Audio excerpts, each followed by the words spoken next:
Hello, listeners! Oh my god, you're listening to Uber Cinco. Guten Nacht and Buenas noches, and welcome to the podcast where we deep dive top fives. I'm Nathan Henenfent, your host for today, where our two contestants will reveal and defend their top five movies from their birth year. That's right, we'll be looking for sentimental and inspirational stories of cinema that had a profound impact on our contestants' lives. I'm not concerned with Oscars. I'm not concerned with star power. I want to know how these films hit you straight in the heart. Our combatants have had double their physician's prescribed dosage of Coke Zero and Quiche Lorraine, and we are ready to rock and roll. Our first year. The year the Smiths released their seminal album, The Queen is Dead. The year Sir Alex Ferguson began his 27-year reign as manager of Manchester United, and on December 31st of that year, he turned 45 years old. And on that exact date, a child was born unto us, representing the year from the creation of the world, when in the beginning God created heaven and earth, the wondrous and miraculous year of 1986. It's Mitch Brinkman! Mitch, how you doing? Hey, what's up? I'm a kid from 86. What's going on here? Thanks for having me once again. Hey, Brian, 86 is calling, and they want to be better than your dumb year, because the movies in 86 were awesome. Here we go. Capricorn Power, let's go. Me and Sir Alex Ferguson didn't know we had the same birthday. That is actually very cool. I'm excited about that. I'm ready to roll today. I'm ready to frickin' roll. So, Top Gun, here we go. All right, and the other year we'll be considering, the year of the Strangeways prison riots, the year that Manchester lost its bid for the 1996 Summer Olympics, the year after the Stone Roses released their seminal debut album, representing the ever-disappointing, forgettable, and useless year of 1990, it's Brian Ernst! Brian, how's it going? Yes, the useless year where Nelson Mandela was finally freed. Thanks, Nathan. Wow. Oh, wow. Way to shit all over 1990. You are such an asshole, Nathan. I only did research in a very specific Manchester-centric is that the case? Yeah. Oh, is that the case? Oh, okay. I'm sorry I don't have a costume. I'm missing my Northwest Seattle grunge flannel and all the stuff I should have. I should have ushered in the 90s. I'll have it for next time. Well, I do see you're wearing a Chaps Ralph Lauren polo there, and you know Chaps was a brand in 1990, so technically someone would have worn that then. So of course Mitch would have noticed brand. Ugh. So nice Starbucks basic. coffee. Nice Starbucks coffee. Thanks. There. Yeah. Little yellow, different. all these visual references on an audio format. Love it. Yes. That's all what right. we do. All right, as a reminder to our dear listeners, please consider dropping us a review wherever you download fine podcasts, and be sure to share with your friends and smash that like button. And if you have a topic or Fast Five you're dying for us to cover, head on over to bizbear.biz to submit your suggestion. We may even battle it out on an upcoming episode. If this is your first time in the Uber Cinco den, or if it's been a while since your last visit, let us wake you out of hibernation with a quick rundown of the rules. Each player in the den has spent time with today's topic arranging their top 5 answers in order of importance. Those answers have been submitted to the host, who will moderate the game, awarding points to the player with the most poignant answer. Starting with their number 5 choice, we will move up the ranks until we reach each of their top answers. But if both contestants happen to have the same answer on their list, well, we have an Uber Stare-Down. You will hear the official Uber Cinco siren, and both players must reveal their answer and what number they ranked their submission. An Uber Stare-Down is all or nothing, with one player earning 3 points. After all answers have been read, the host will reveal the final score. Of course, as host, I'm entitled to institute a house rule. For today, I hold in my hand the hermetically sealed envelope of mystery, which contains the names of 2 actors. Oh my gosh. For each utterance of either actor's name by either contestant, that contestant will be deducted 1 point. At the end of the show, I will open the envelope and slash the scores accordingly. This is bad. I got a lot of repeat actors. And as a reminder, don't forget to stick with us until the end of the show where I, Nathan G. Henenfent, will give you my Fast 5 send-off where I'll rattle off the definitive list of the top 5 worst foods to sneak into a movie theater. Oh, I love it. Oh, my God.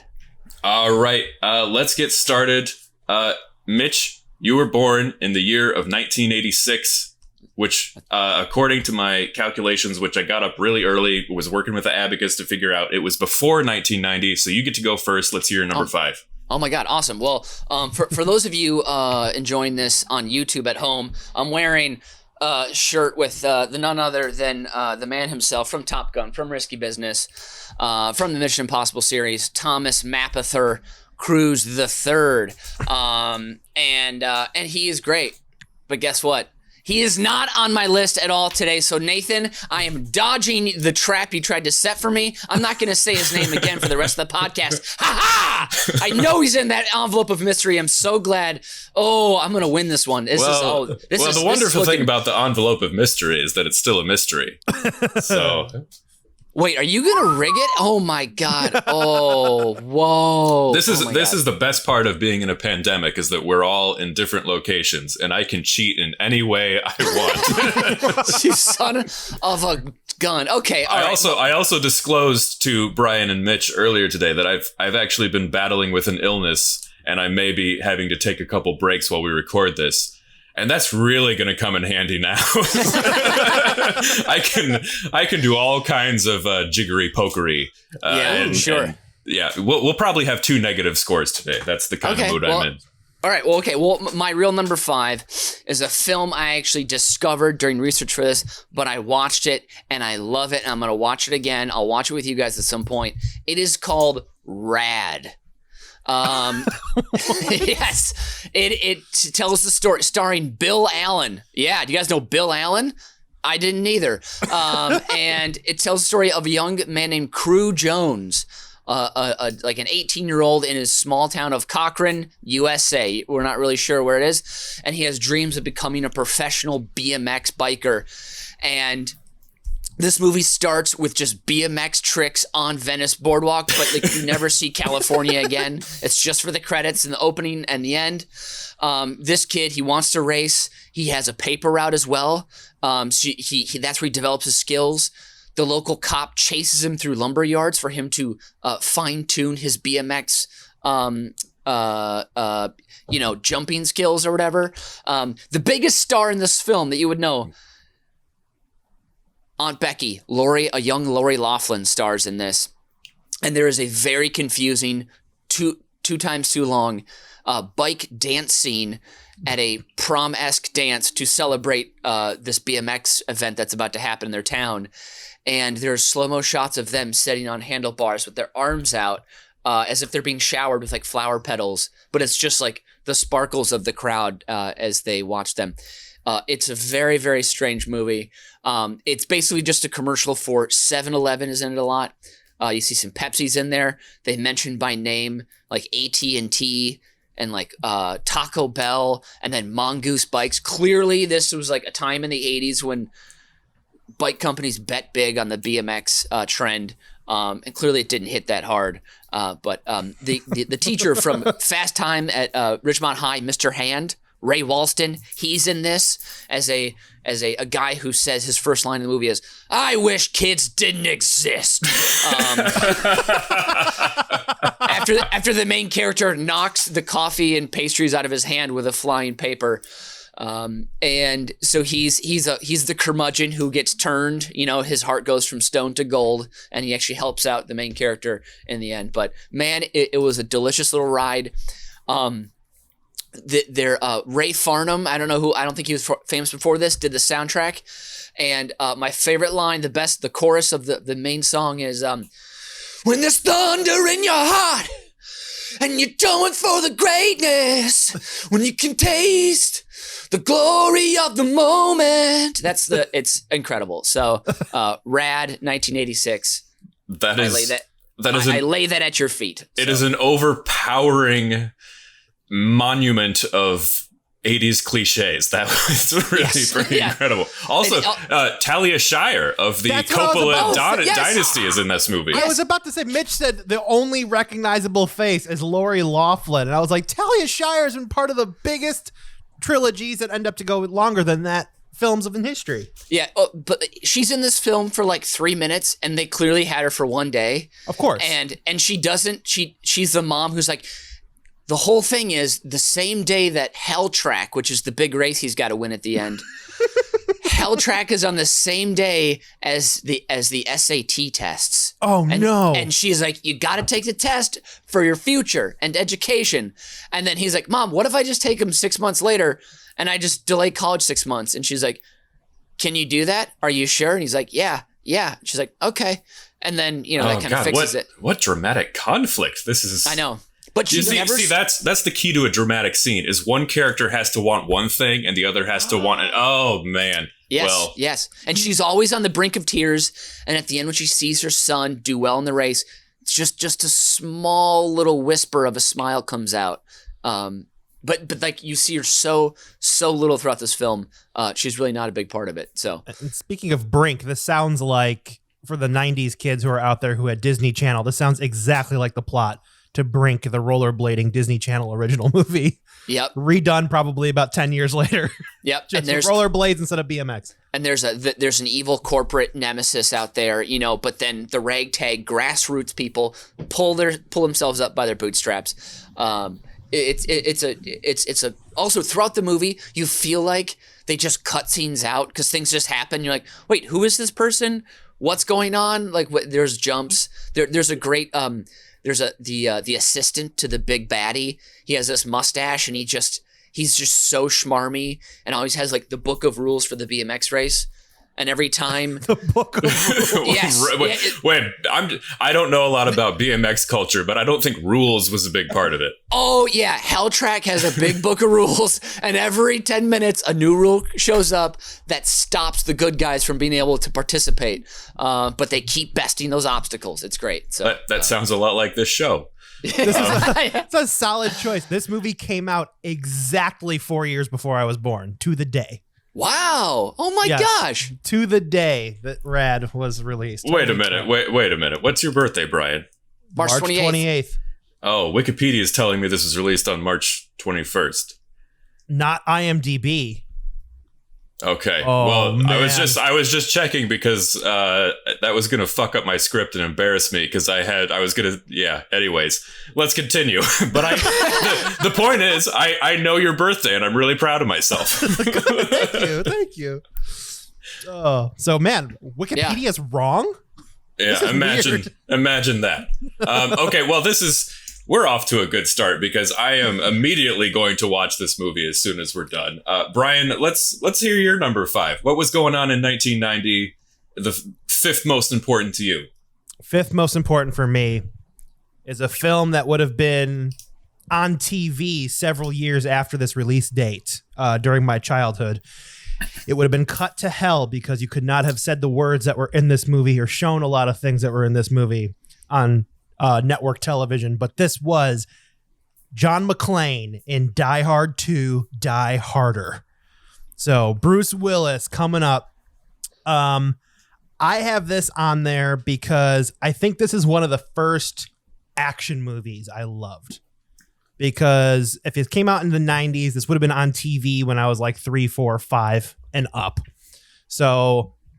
And when I finally saw it a little bit later, I remember being probably in middle school or something like that and thinking that like the twist of them using blanks instead of real bullets to disguise who the bad guys were. I was like, oh my God, how could anybody come up with a twist that good? And like, the good soldiers are the bad guys? Oh my God. And then when John McClane is stuck in a plane that's on the ground and they start throwing grenades through the window and he has to escape and he escapes by going with the ejector seat on the ground and it fires him out. Like there's so much crazy, cool action in this movie that's horrible, but it is such a thrill to watch. So my question... Oh, no, go ahead. Go ahead. My question is, did you see this movie before you saw the original Die Hard? Yes. definitely saw this movie before I saw Die Hard. Okay. And does this one have Reginald Val Johnson?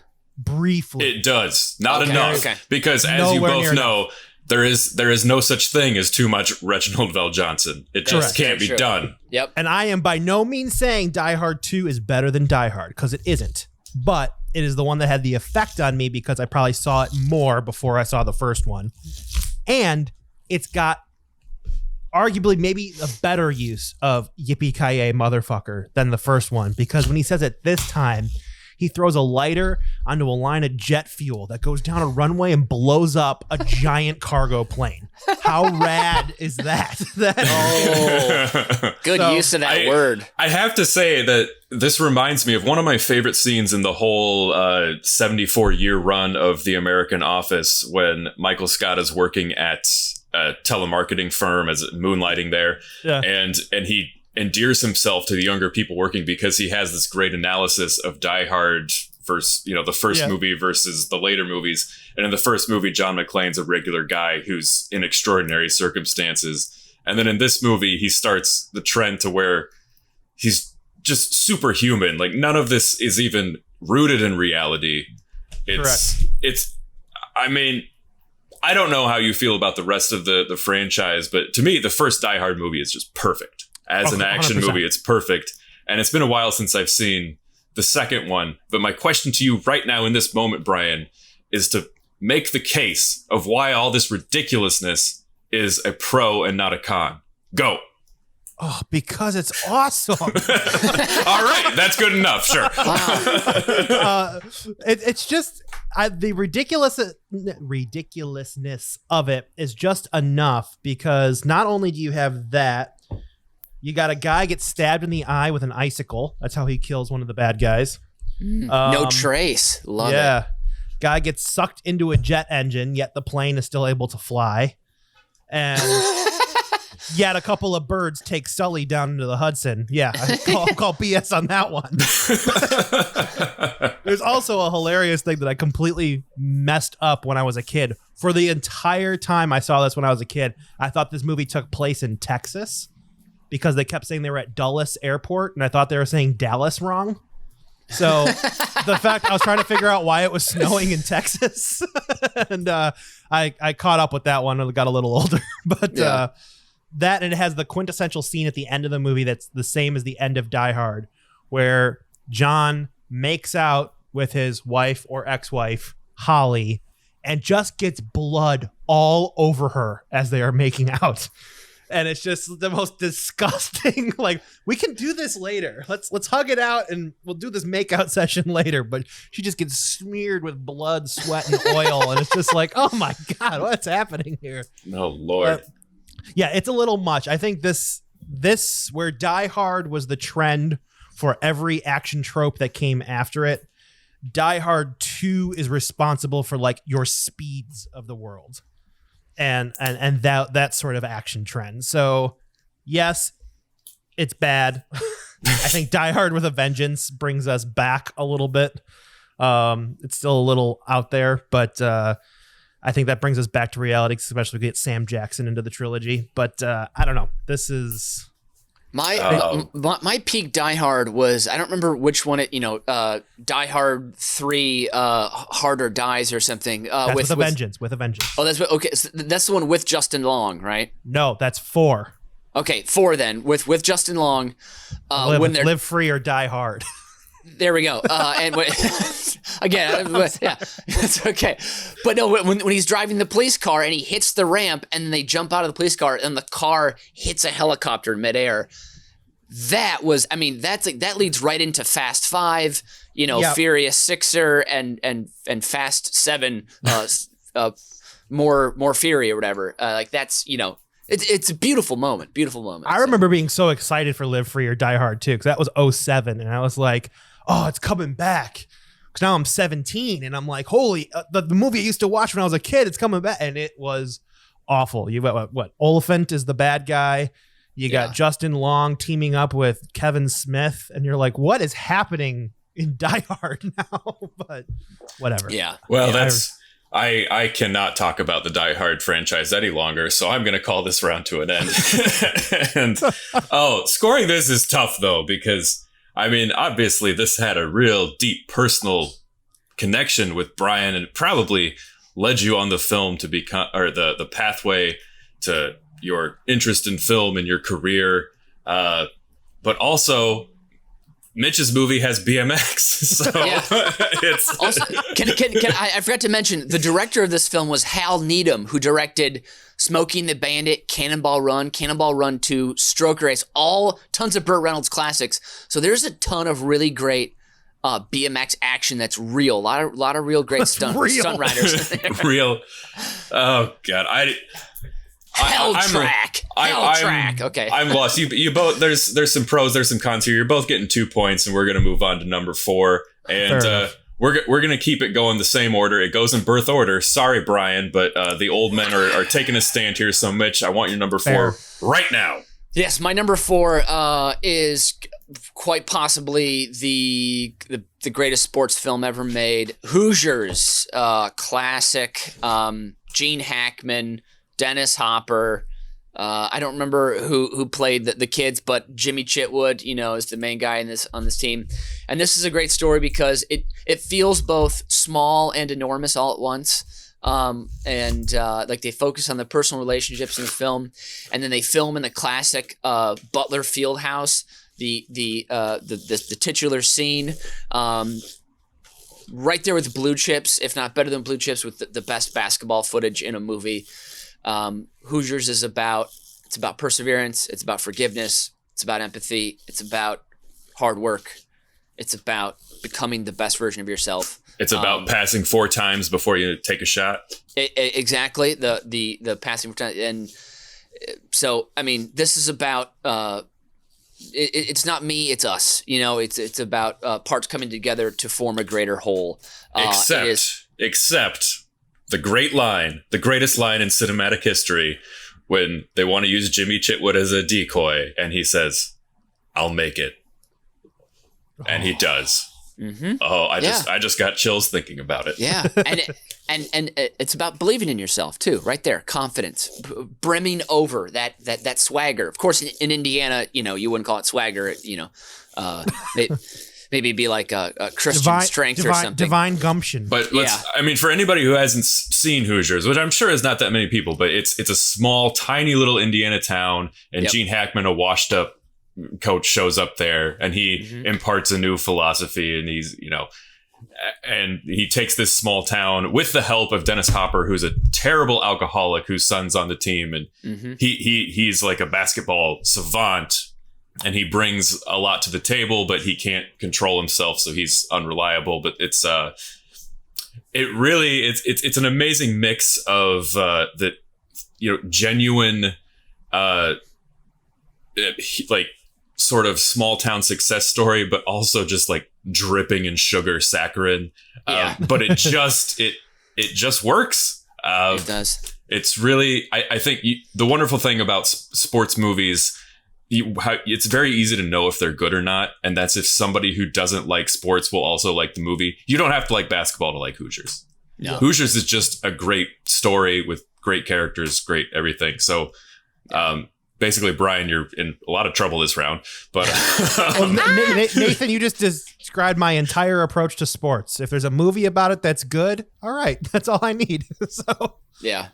And this, obviously, a huge basketball fan as a kid. So this, honestly, right there with Hoop Dreams, which is, a heartbreaking basketball documentary about our fair city, Chicago. And then Blue Chips, too, I watched a lot as a kid. And I think that's about it for and then, not until Remember the Titans and Friday Night Lights, so we get some other amazing sports films, in my opinion. You're forgetting Slapshot with a drunk Paul Newman. Oh, yeah. Sorry. Making misogynist comments for 2 hours, and the heroes being 3 brothers who just beat the shit out of everybody they see. So yes, yep. Oh, and you wouldn't believe how many goddamn costumes of the Hanson brothers you have to suffer through in Minnesota at Halloween time. Oh, so I'm sure. It's just everywhere. Yeah. It's everywhere. Yeah. Well, that, I mean, Well, I'm gonna pause and watch Hoosiers, and then we'll start again. Okay. Sounds good. And okay, we're back. Oh well, I'm still wiping the tears from my face after the state championship was won. Brian, let's hear your number 4. Ooh, spoiler alert. All right. Number 4, I have here a childhood classic for me that still holds up to this day. That is 1990's Home Alone.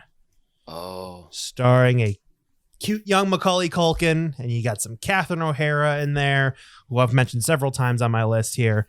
But this movie's got Chicago roots, with the house being in Winnetka. It's got John Hughes. You're shooting the whole thing in a soundstage built in a high school on the north side. And you also got the most violent kids movie ever made. It is just brutal. The things that happen to Pesci and Stern in this movie are unconscionable. They are deadly.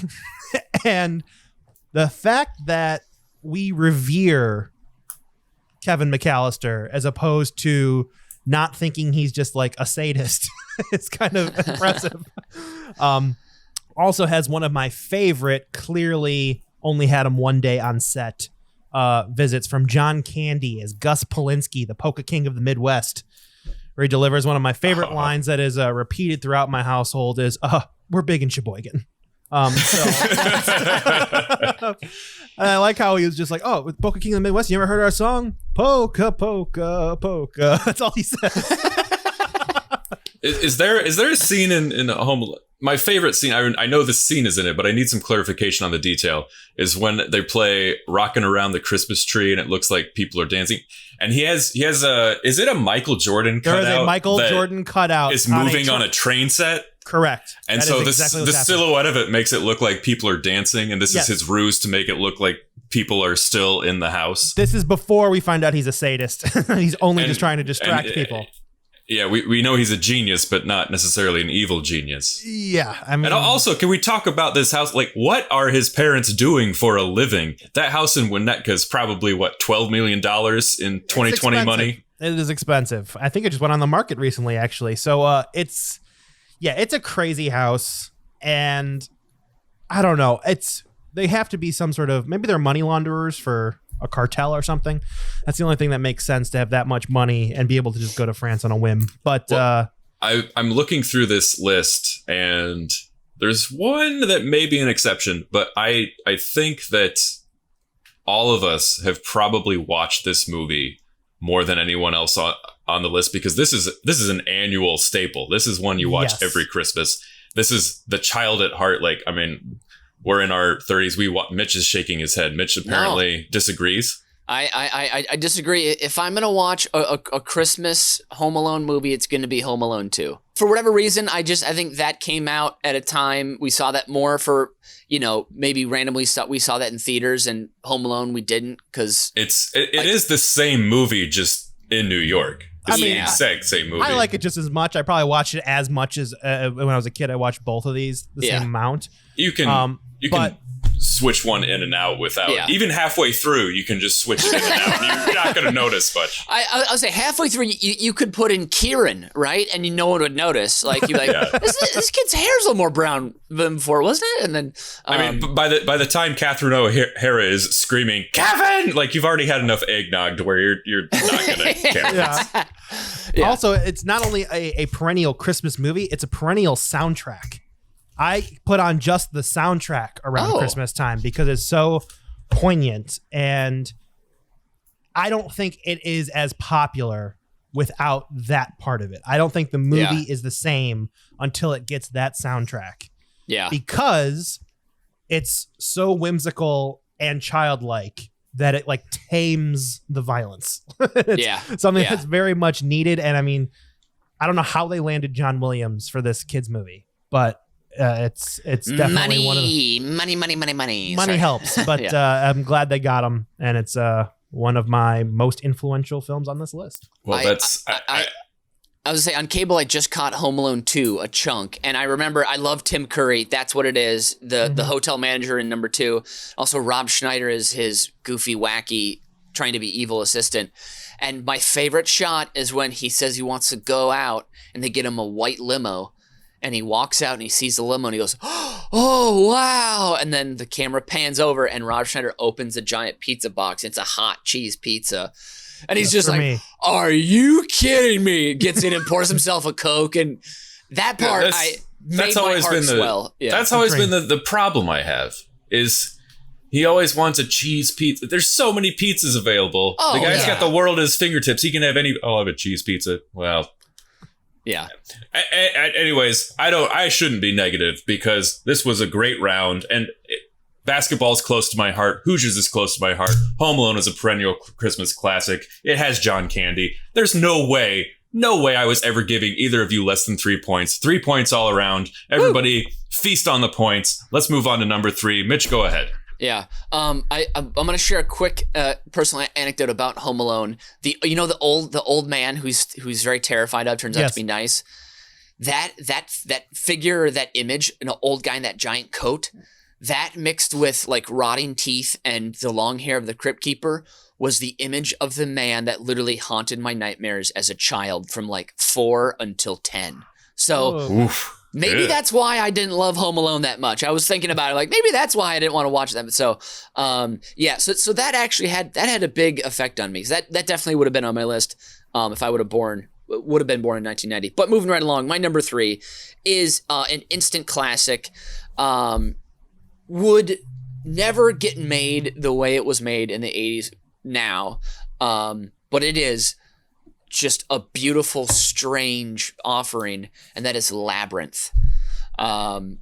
Jennifer Connelly she may have been 16. I don't know. It's just maybe her first film. A fresh-faced star in the making, though. And then, of course, David Bowie mesmerizing us all as the weird troll king. The eponymous scene when he's dancing around that room full of trolls with his crystal ball and his hair and his giant cod piece. And you're like, do all the trolls want to fuck him? Or like, what's about to happen here? The farting bog, the little, is it the monkey that rides the sheepdog, is like all these incredible images that come to mind. It's I didn't check to make sure, but I'm assuming it was Jim Henson's work on this film too, right? I believe so, yes. The puppetry, yeah. He directed the film. Oh, he directed. Okay, there we go. Yeah. It's just like so much creativity, so much weird creativity. Everything just like turned to 11. Just so much odd stuff going on, and still for me, like obviously there are some of those uncomfortable, creepy scenes of David Bowie were in the 80s. They let that stuff fly, but just all the oddness still works for me today. That beginning with Labyrinth is when my parents started like introducing Bowie to us. So that kind of, started some musical taste for me as well. So I think the thing about Labyrinth I like is it's a lot like the year 2020, but more in a positive way. So if you went back to ourselves 10 years ago or whatever, and you're like, oh, here's everything that happened in 2020, and I'm not going to go over it because we're still living through this shit. But like none of us we're like, no, that's just not even real. Whatever. It's not real. If none of us, if it was today and somebody said, oh wait, there was this movie in 1986 with Jim Henson and the Muppet and David Bowie and just the craziness, we'd be like, no, that didn't happen. It just, you're making that shit up. Yeah. Like it's literally such a strange, crazy experience that it's like you couldn't even, who could make that up? But somebody actually made it up. It's yeah. I think honestly, watching movies like that, I think helped my brother and I, when we were playing on ourselves, like making make believe, trying to create our own little worlds out in the backyard, like that kind of just completely out of the box. No one, there's no studio notes checking this creative process. It's just pure strangeness coming out. A pure absolute delight to me. So I haven't watched this film. It's probably been 3 years since I saw it last, but I need to see it again. And also I think it could kind of work as a Halloween movie. Why not? It's weird enough. For sure. Good time for it. So absolutely. Well, I also love Labyrinth. So Brian, once again, the year 1986 is looking pretty strong. That old shitty year 1990. What you got for us? This 1990, I will say classic because a pretty popular film in the Scorsese canon. I'm going with Goodfellas. Why I have this on my list is I probably didn't watch this until I was a little bit older. But when I did see this movie, it was the first time I felt like a grown-up watching a movie. This was not a kid's movie anymore. I felt adult watching it. And it's probably the first time. One, you get Ray Liotta's fantastic voiceover for the entire movie. It's his best thing he's ever done, period. And I can say that because I've seen him in this, and I've also seen him in Adam Sandler's new film, Hoobie Halloween. And he's better in Goodfellas. Who saw that coming? Yeah. And I think this is also harking back to an interest in movies. I think this is the first time I started to not only understand, but recognize visual technique. You had a lot of Steadicam work in this movie, a lot of cool ways of introducing characters. One of my favorites is when they're going through and it's a long take with a Steadicam and they're introducing all the wise guys. And one of them is Jimmy Two Times. And he just gets up. I want to get the papers. And he walks out of frame. That one sticks with me a lot. You got the crazy dolly counter zoom in the diner when things are starting to go awry, when the two profile characters are sitting and talking. And then you've got, again, for the second time on my list, Joe Pesci.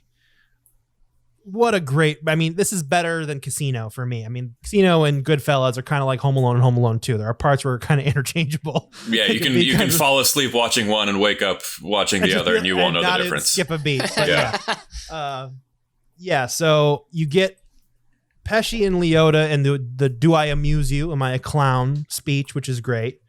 I think it's before that you get when Pesci is aggravated at a character named Spider and he just shoots him to death. And all the wise guys are like, well, who's going to clean this up? You got to clean him up. You shot him. You got to clean him up.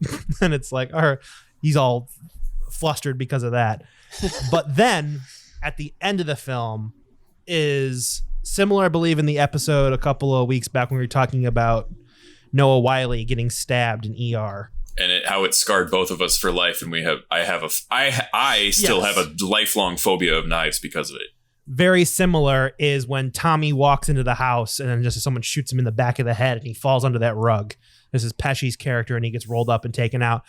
Very same effect. If someone's sneaking up behind you and stabbing you in the kidneys, I also had a fear of walking into a room and someone just shooting me in the back of the head because of this movie. Also, that's the exact same scene that they had in The Irishman when, spoiler alert, Al Pacino dies. Yes. I mean, yes. It's the same thing. Oh God. And because Martin Scorsese's made the same movie 75 times and people fillet him to no end.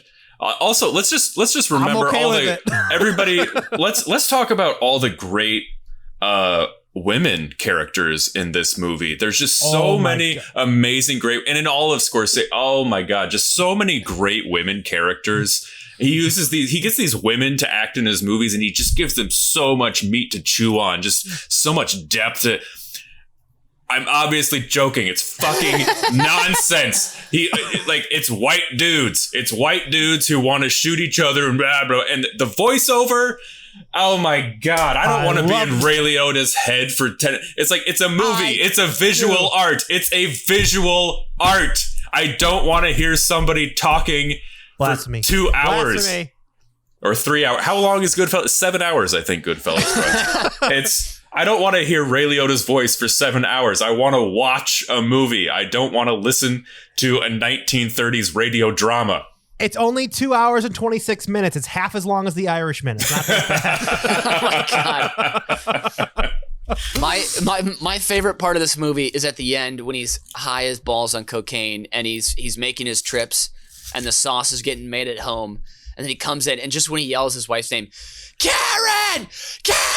Just high as hell on cocaine. Yeah, he's pretty nuts in that. I yell that to Danny all the time. Just I call her Karen in the house, but yeah. No, but that's her big scene. She dumps the cocaine in the toilet. So that's true. That's lots to chew on there. I do like Lorraine Bracco in this movie. She's pretty awesome. I mean, for the very little screen time she gets. I mean, for 13 seconds, she just destroys it. Yeah, so she does great. deliver one of my favorite lines, though, too. So in the Steadicam scene that brings him through the back of the restaurant to the table, and he lies to her and says he's in construction, and she picks up his hand and rubs it and says, "I don't feel like you're in construction." And it was like, that was one of the lines too, although blatant now. And obviously once you look back, you're like, oh, of course that is. But like as a kid, when I saw this movie, I'm like, that's clever. That's how you tell that he's not really in construction. But so that's again, just me being young and a little not in tune with other better movies that were to come. Oh boy. Okay. Well, here we go. Okay, I mean, I've lost this round. It's I fair. didn't. Whatever, I didn't fine. want to do this, but I mean, well, Mitch. I mean, how can I not give Labyrinth 3 points? I mean, nobody can argue with Jim Henson and David Bowie, two of the great creative geniuses of the 20th century. Also, the screenplay penned by Terry Jones. So. Get the. Yep. 3 of the great creative geniuses of the 20th century. I wish I could give you 3 points, and it turns out I can, but I'm not going to. But I'm gonna give you 3 points. One for Terry Jones, 1 for David Bowie, and 1 for Jim Henson. What would our world be like without those 3 guys? It would be a much darker place. Mitch, you're getting 3 points for Labyrinth. And Brian, look, I sympathize with you because I know this movie has influenced you and a lot of people. But it's the most overrated movie in the history of not just movies, but things being overrated. And I'm gonna give I'm not gonna go 0. Come on. I'm gonna go -1. Wow. I'm gonna give you the 1 point. I'm gonna give you the customary 1 point for Goodfellas. Oh yeah. my God. Only because I'm in such a good mood after talking about Terry Jones, David Bowie, and Jim Henson. Mitch, let's get on to number 2. Let's hear it. Sure. What is it? Second most important film for your birth year. Lay it on me. This will be of no surprise to anyone. And my number 2 is Ferris Bueller's Day Off. We've talked about it in previous podcasts, about the sunglasses and everything. It's, again, not the greatest movie in the world. There's tons of plot holes. How do they do it in the time they have? But that's why I love this movie, is that it shows the unbridled confidence and swagger. Again, I'm using the word swagger. I apologize to the listeners, but the swagger of youth. That idea that as a 17-year-old, the world is your oyster. That is if you're, a well-to-do white guy from the suburbs. But you can call in and get yourself off of school with your friend doing an impression. That inspired me as in high school. I used to cut school by faking notes from my parents, and I called in for someone else once as their parent. That's when my please elaborate on that conversation. I want to hear it. Oh, sure. Yeah. So my friend Morgan, I know Morgan. I've met Morgan. Yeah. We wanted to cut school, and I believe, I don't know if we just went to the mall or got drunk in the midday or something, but I remember it was in the spring, and I had grown up with Morgan, so knew both of his dad and his stepdad and his mom, and I think I did an impression of his dad, Bruce, and called in to Miss Rose Ducatz at the St. Thomas Academy office, and that's probably where my performing days started. Honestly, was doing an impression of friends' dads, and then I also got very good at my mom's signature and would write myself notes. So. And this movie, that's pretty good. Can I tell my skipping school story? I mean, we're talking about Ferris Bueller. Yeah. Serve it up. So my senior year, I had enough credits to where I didn't have to take that many classes. I had a couple hours free, and we had this. You could get class credit for assisting a teacher in some way. And so I finagled it where I had a great relationship with 2 teachers at the elementary and junior high school, which was all one building. It was a very small town. I went to a very small high school. And so I did 2nd and 4th grade PE with my old basketball coach and great guy, Joe Thompson. And then I also helped with the 2nd graders in the classroom with Mrs. Ellen B. Kraft, who was a really wonderful lady who actually had a son named Nathan, who was born in the same hospital as me on the same day. So literally she was a lifelong friend to me. But so, yeah, I would go over there and I would help them, but they also liked me so much that if I just didn't show up, they never questioned it. So I had between 11:30 and 2:30, I could go to lunch and then just go over there. or I could go home and take a nap, which I did many times. And hopefully my parents don't listen to this episode, because even all these years later, I think they would be extraordinarily disappointed to hear that I took advantage of this the way I did. But I did this a lot. And our principal, whose principles could be questioned, would sometimes see me leaving, and he would be like, "Are you going to the blah blah?" And I would be like, "Look, man, we don't have to have this conversation." And then I would just leave. So skipping school is what an extraordinarily wonderful thing to do. Any of you kids out there listening, if you haven't tried it, please do. It's one of the great rushes in life, skipping school. Now, Nathan, skipping school in a small town where you grew up, and you played on the basketball team, so everyone knew who you were. So I feel like skipping school is different because wherever you go, everyone knows you, right? And so there was nowhere to go, so I only went home. It was I would just like go take a nap. It wasn't like I could. There was nothing to do. So like you wouldn't be like, you know what, I'm gonna abscond to Iowa for the afternoon, and like as tempting as it was, I never did. Yeah, okay. No trips to the port of Devon. No, or it was like if somebody saw me, they were like, what are you doing? I would just say I was going to one place or the other. It was incredibly There's two answers. Easy. Yeah, like it took. It was 1/2 of 1 mile from one school building to the other. That's it. And they were completely across town. So it was pretty smooth. Okay. That's awesome. My senior year was so easy because of this. It was really easy. And I still have dreams about it. Like, the classic dream of like, you're still back in school and you have I still like will have the dream that like I'm getting caught or I don't have my homework in that time period, and then I wake up and I'm like, oh, like I ended up getting degrees afterwards, and it was all literally meaningless, and it only makes me wish I'd skip school more.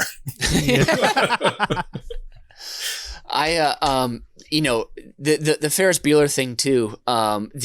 The amount of they go get a fancy lunch. Like they leave their city. They take a car they shouldn't take.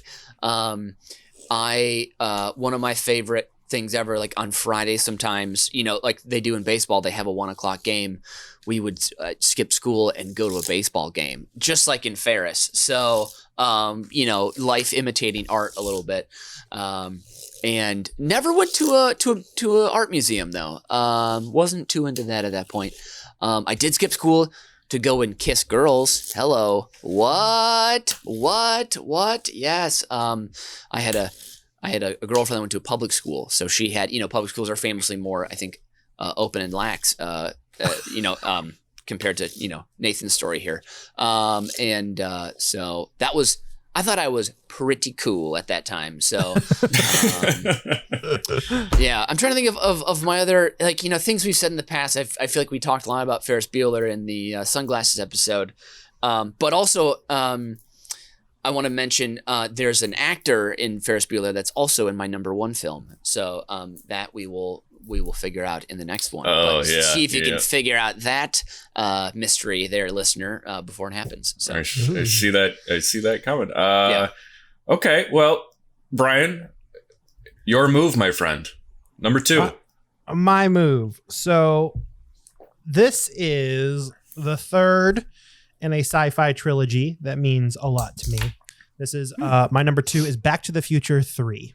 So the conclusion of the Marty McFly story. So I think the reasons why it's on my list, I think this is maybe the start of my love for the Wild Wild West when I was getting into that. Wait, the Will Smith vehicle, Wild Wild West? No, that comes later. Oh, okay.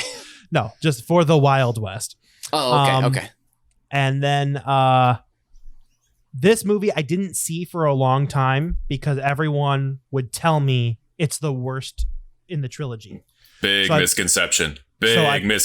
So I put this movie off for a long time. And then when I finally watched it, I was like, this is better than 2.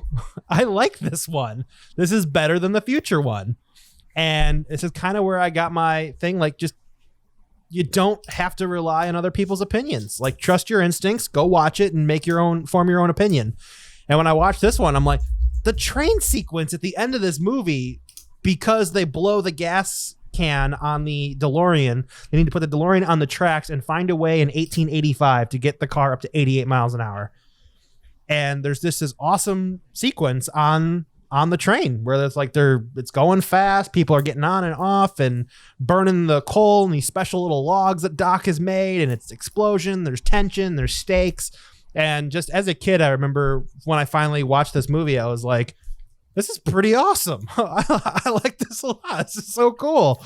And it ties a lot of things back because now we're 3 movies in. You can have callbacks to the first movie and obviously the second movie. But it's like, oh, I dig this.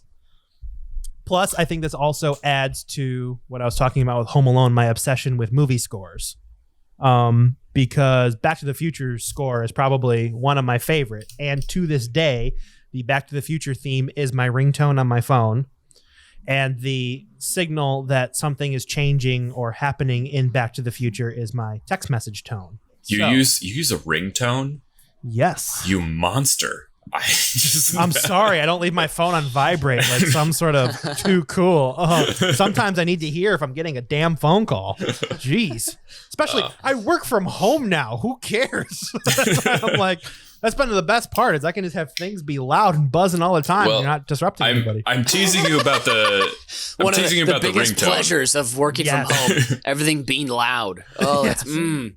I have to say though, I agree with a lot of this. I remember when I watched this movie, I think I actually may have seen it before I saw the second one. You know, things are back in 1996. Things were on TBS in a scattershot way, and so I watched it, and I remember thinking it was awesome. It was just, it was adventurous. It was fun. It was swashbuckling, kind of. It was the most adventure-y of all the 3, I think. Yeah, I had a great time. I was 10 years old. I was the target audience. I was a kid. I think maybe that's where it suffers, is that people who watched the first one and really liked it watched it when they were of a certain age, and then they grew up and then they saw the third one and they were like, it didn't hit them in the same way. And it's like, well, you're not 9 years old anymore. You're not whatever age. It's like you changed, but the movie was targeting the same people.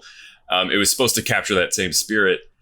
And also, let's not forget the wonderful performance of one of the finest thespians known to man, who also plays a mean bass guitar. Flea from the Red Hot Chili Peppers is in this movie. He is.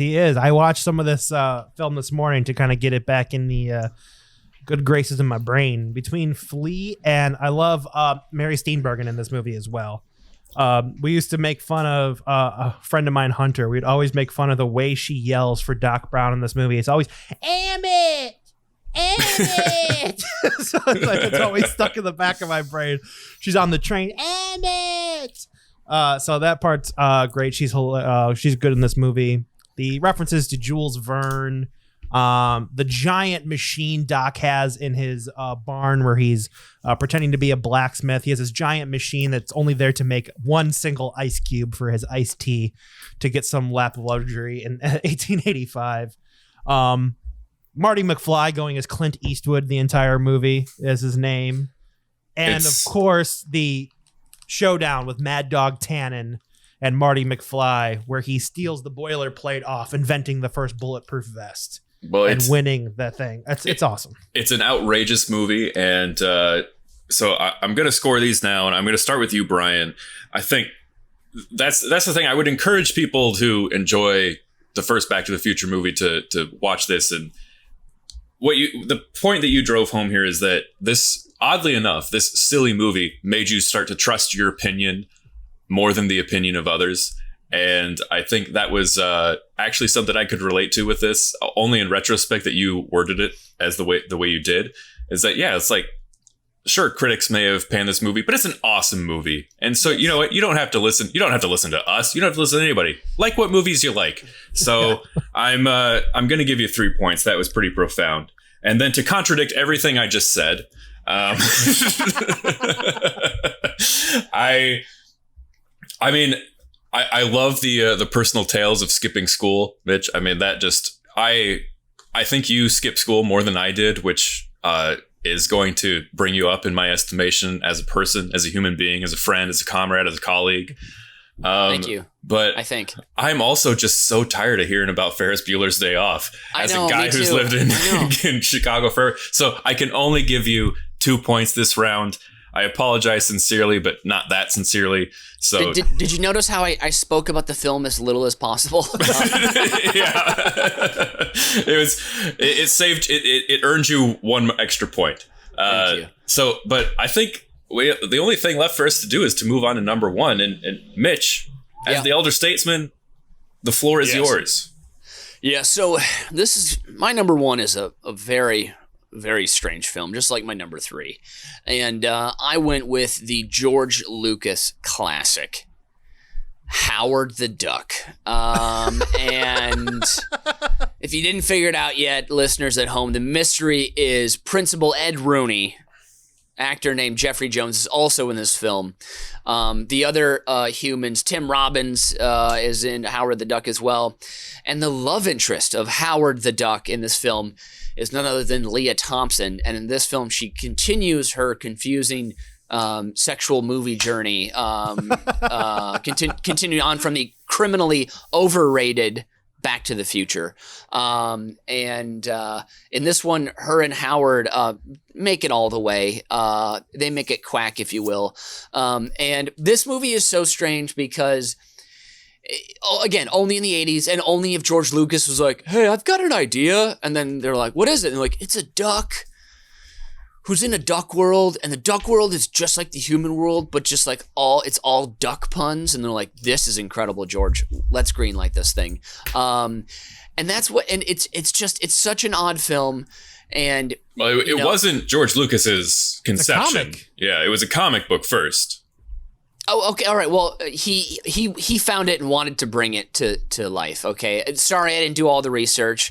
But George Lucas, his name attached to it, got this movie made, right? Yeah. And so Howard falls through the wormhole. In a scene, Leah Thompson looks through his wallet when he's asleep at her apartment, and he's got his driver's license from Washington, D.C. He's got a picture of him and 2 hot female ducks on a beach. He's got his Mallard credit card. He's got his Blooming Ducks card. His money is just his $1 bills is just George Washington with a duck beak. In the earlier part of the thing, you see someone's reading a Play Duck magazine. Like they just go for it here.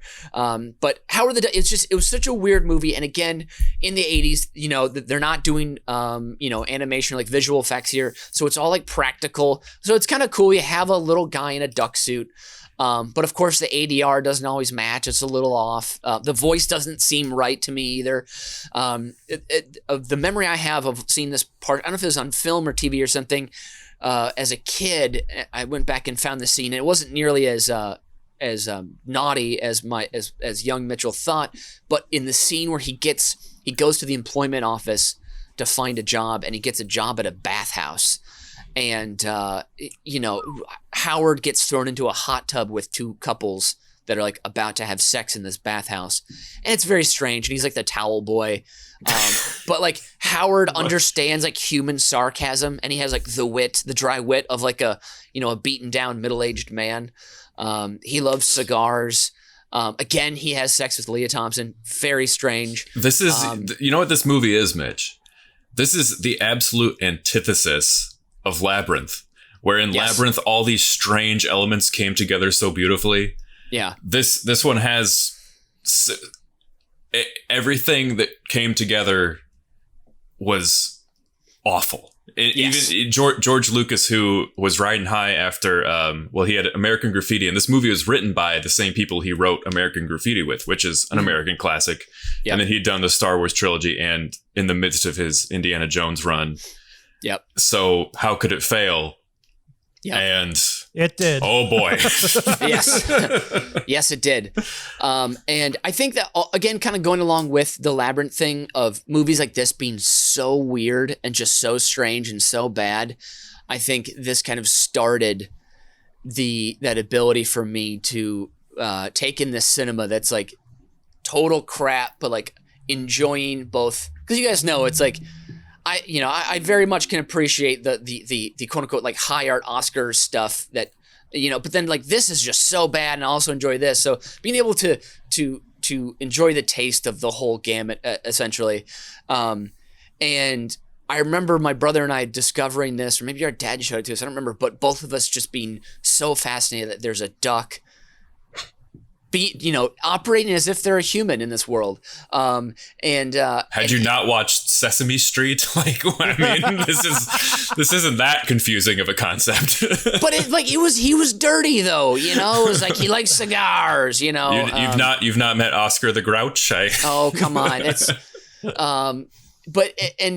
there's a fight scene early on when Leah Thompson, again, the target of sexual assault, again, referencing Back to the Future, the 80s, that was like the trope. Ooh, a smoky alley, and all men are just like, they're gonna, like, women are just always need to be targeted. And it's just gonna, but turns out Howard the Duck, who's hiding in a barrel, knows Kung Fu and beats the crap out of these guys. And there's a line he said, no one messes with a guy who knows Quack Fu. And then he attacks. He attacks the bad boys, and when he's fighting, he has an exclamation during the fight. He yells, "Suck eggs!" And so there's just a bunch of weird, just dumb little there details. There are so many things wrong with that. Also, I've been wondering. We've been doing this show for a while now. I've been wondering when we were getting to get to the Leah Thompson centric episode, and here it is. So we made it. We can cross that one off our list. Yeah, and this whole movie, Howard's in a midlife quaxis or crisis, if you will. And he's just he's like Leah Thompson helps get him out of his foul mood. And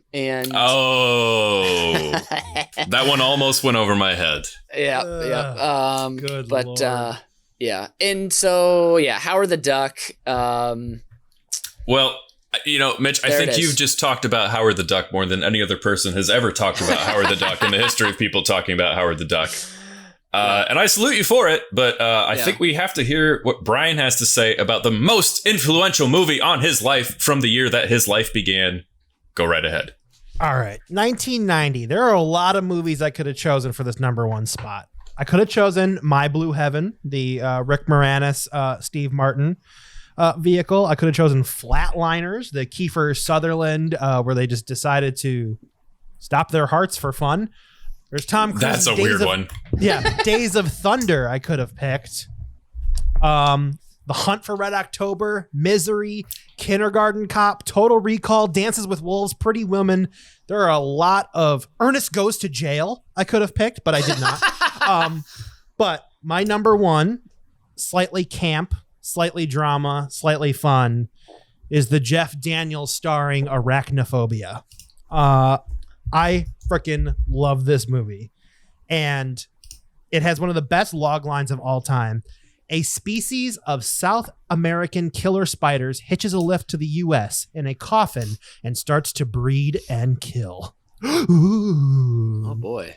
So, the plot of this movie, for those who haven't seen, Jeff Daniels moves from San Francisco to a small town because he is a doctor, started general practice. The guy he's taking over decides not to practice. He was going to retire, give him all of his patients. That does not happen. So now he's trying to assimilate into this world. He's a city boy. It doesn't work. But the first 17 minutes of this movie is spent in South America explaining where the spiders come from. So we have hitched a ride. This is directed by legendary producer Frank Marshall. It is produced by Kathleen Kennedy. Spielberg's attached. There's a lot of big names attached to this movie. And it's just really hilarious. I watched this entire opening again where we follow a doctor, an entomologist who goes to this weird region that's, again, it's 19 kind of 80s-ish. We're in 90 now, but of like undescript. This is either Africa or South America. There's no real country involved. And they fog the trees to have butterflies and dead things fall because they're going to collect them. But the photographer who is on this mission is from this small town. He's completely fish out of water, whatever. He thinks he has a fever because he got bit by a tiny spider, but the bad spider hitched a ride in his backpack on his way back to camp, and it's crawling up his leg, and then he gets a giant bite in his thigh, and he dies immediately. And then the spider hitches a ride in the coffin as he gets sent back to the small town, and now Jeff Daniels, who is already under suspicion because he just lost a practice. All of a sudden, these people are dying in town, and he has a theory. And then the doctor he was supposed to take over for dies mysteriously from a spider bite. Oh no, was it foul play? We don't know. But this all leads into John Goodman playing an exterminator in this movie. Ooh. It's one of the first times I've ever saw John Goodman. It is hilarious.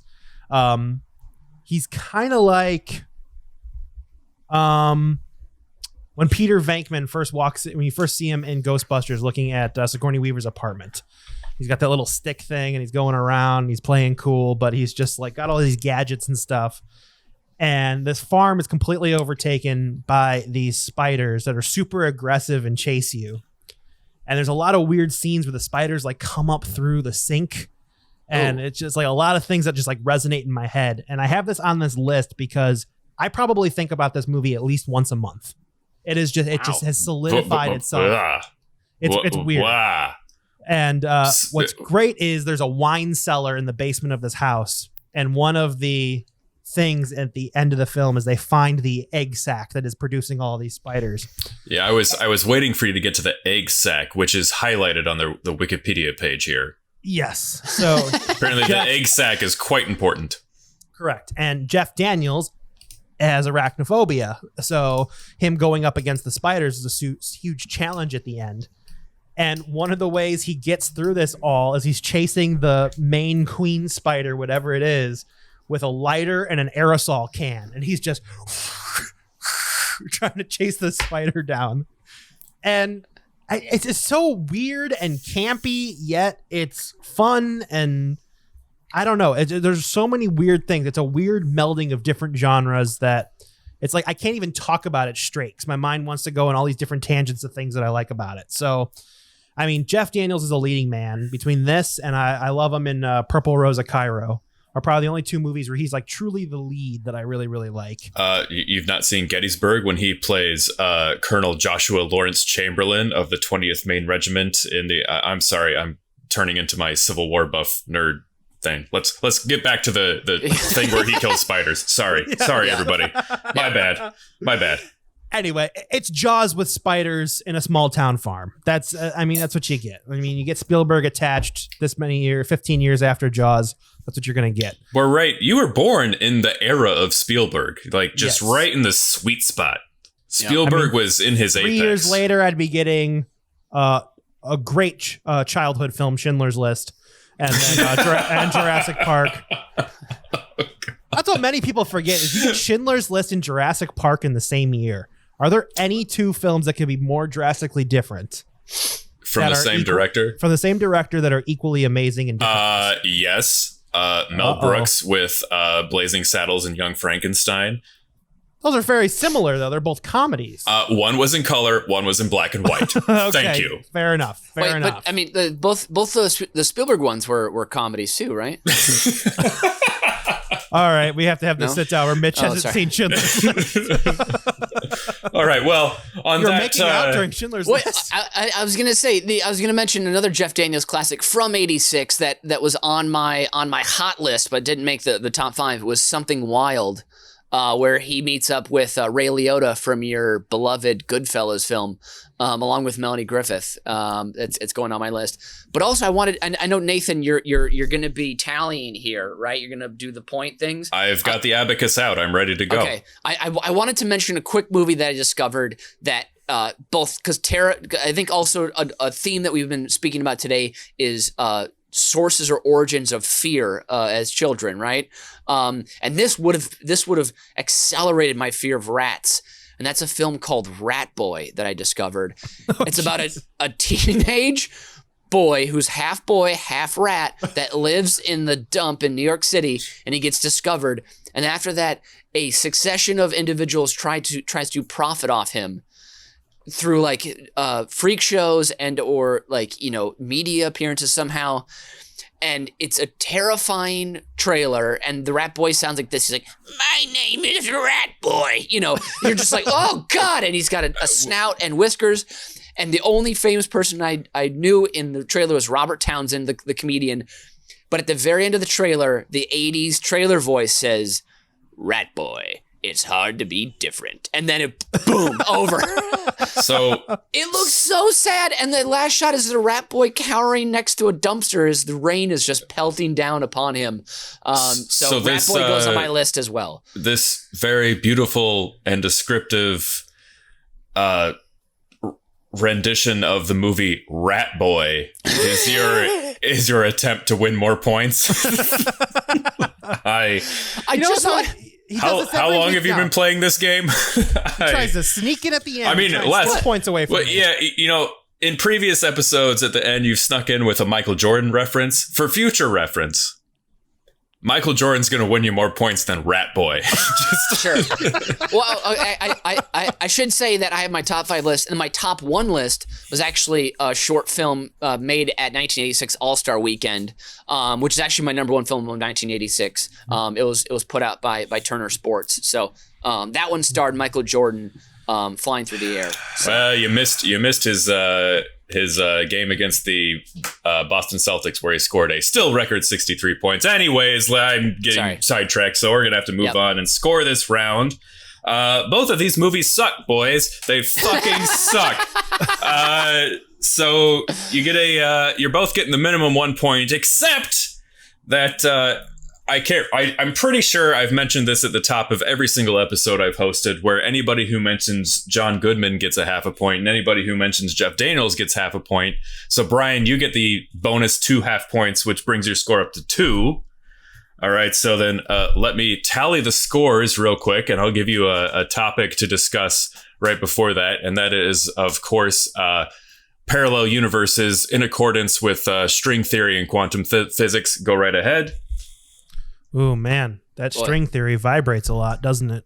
Yeah, and, you know, much like quantum physics, quantum computing is on the forefront of medical therapeutics in today's market. And I've got the scores ready to go. Whew. So at the end of the day, Mitch has scored 11 points. Brian has scored 11 points. Oh, my God. However, we are yet to open the envelope of mystery. Yay, more visual gags on a podcast. Woo! So here we go. I will now open the hermetically sealed envelope of mystery. It's and a I white will reveal. Envelope. On it has been written envelope of mystery. It's in a rectangular shape. It's made of paper. Okay. So I have 2 cards in this envelope. I can't believe I'm saying envelope. I hate people who say envelope. I always say envelope, but anyways, in this envelope of mystery, I have the names of the leading actor of the number 1 grossing film of 1990, which was Ghost, and that name is Patrick Swayze. Nobody said this name. Nobody said this name, so no points are deducted. Thank God. And I have the name of the man who starred in the number 1 grossing film of 1986, which was, as you know, Top Gun, Tom Cruise. And Mitch, you said it at the top of the show. I didn't say Tom Cruise. I said Thomas Mapother Cruise III. So I didn't say, you know, the regular.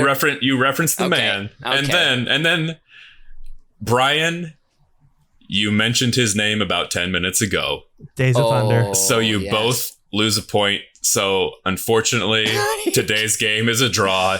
This has been, unlike every other week, this has been a colossal waste of time. All right, that's it. It's time for the Fast 5. That's all that's left to do. My top 5 worst foods to sneak into a movie theater. Number 5, popcorn. They already have that at the movie theater. It's what it's known for. Number 4, potato chips. Too much air in the bag. It's going to take up too much room under your jacket, and any sudden movements could lead to a deafening and incriminating crunch. Number 3, circus peanuts. What the hell are those things made of? Number 2, individually wrapped packets of pickle relish. Very hard to open if your fingers are greasy, and the nutritional value is questionable, and it will take at least 19 or 20 before you feel full. Number 1, a buttery spread made with chopped, seasoned, and cooked shrimp served on toast points, beef or venison braised in burgundy and beef stock flavored with carrots, onions, garlic, and garnished with pearl onions and mushrooms and bacon. Too risky for spillage. Oh. And that's this week's edition of Uber Cinco. Born on December 31st, 1986, has been Mitch Brinkman. And born on March 28th, 1990, has been Brian Ernst. And born on July 10th, 1998, I've been Nathan Henenfent.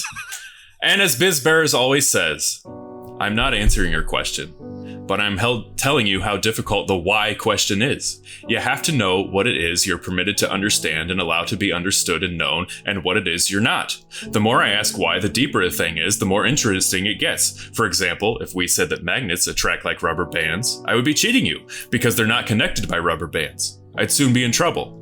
And secondly, if you were curious enough, you'd ask me why rubber bands tend to pull back together again, and I would end up explaining that in terms of electrical forces, which are the very things that I'm trying to use the rubber bands to explain. So I'm not going to be able to give you an answer to why magnets attract to each other, except to tell you that they do. If I were a student, I could go further. I could tell you that the magnetic forces are related to the electrical forces very intimately, that the relationship between the gravity forces and electrical forces remains unknown, and so on, but I really can't do a good job, any job, of explaining magnetic force in terms of something else you're more familiar with, because I don't understand it in terms of anything else that you're more familiar with.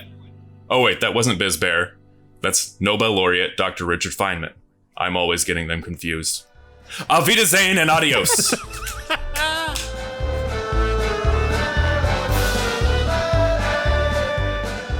You've just listened to Uber Cinco, a production of UBK Studios. Subscribe to the show on Apple Podcasts, Spotify, Stitcher, or wherever you get your fine podcasts from. If you like what you hear and want to support the show, please visit our Patreon site at patreon.com/UBK Studios. Every little bit helps us keep the lights on and the bill collectors at bay. Keep tabs on us on all the social media at UBK Studios, and most importantly, subscribe to our YouTube channel so you can see that we really are just a bunch of good Midwestern boys.